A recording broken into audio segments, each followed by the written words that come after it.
तो noun clause का प्रयोग दो रूप में किया जाता है, एक सब्जेक्ट के रूप में और दूसरा ऑब्जेक्ट के रूप में।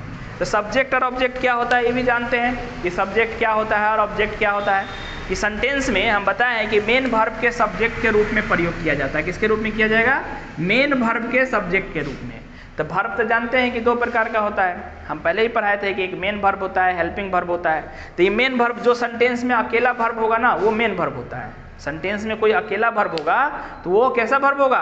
मेन वर्ब होगा। जैसे कि यहाँ पर इज आया हुआ है तो इज अकेले मेन वर्ब है, इज से पहले जितने आए हुए हैं तो ये सब्जेक्ट हुआ।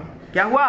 सब्जेक्ट हुआ। तो व्हाट यू से इज ट्रू, तो व्हाट यू से जो है ये मेरा नाउन क्लॉज बनेगा। कौन सा क्लॉज होगा?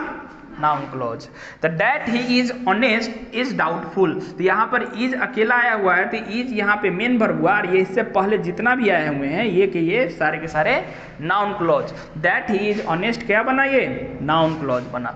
उसी प्रकार ये देखेंगे what can not be cured must be endured. तो मस्ट जो होगा यहाँ पर ये मेन वर्ब की तरह काम किया या वर्ब की तरह काम किया और इससे पहले जितना भी आया ये बना नाउन क्लॉज। एक बात नोट में बताए हैं कि नाउन क्लॉज के बाद जो वर्ब प्रयोग होगा, जो वर्ब प्रयोग होगा, नाउन क्लॉज के बाद जो वर्ब प्रयोग होगा वो हमेशा सिंगुलर वर्ब होगा। कैसा वर्ब होगा? सिंगुलर वर्ब होगा। कैसा वर्ब होगा? सिंगुलर वर्ब के रूप में प्रयोग किया जाएगा, है ना। यानी कि नाउन क्लॉज अगर सब्जेक्ट है, नाउन क्लॉज क्या है?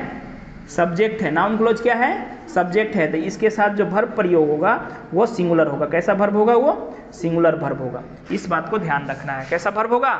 Singular verb. उसके बाद पता है कि ट्रांजिटिव वर्ब के ऑब्जेक्ट के रूप में भी इसका प्रयोग किया जाता है। तो ट्रांजिटिव वर्ब क्या होता है पहले बता चुके हैं। ट्रांजिटिव वर्ब होता है जैसे कि वर्ब का दो रूप होता है, ट्रांजिटिव और इनट्रांजिटिव। ट्रांजिटिव वर्ब ऐसे वर्ब को कहा जाता है जिनके पास अपना ऑब्जेक्ट होता है।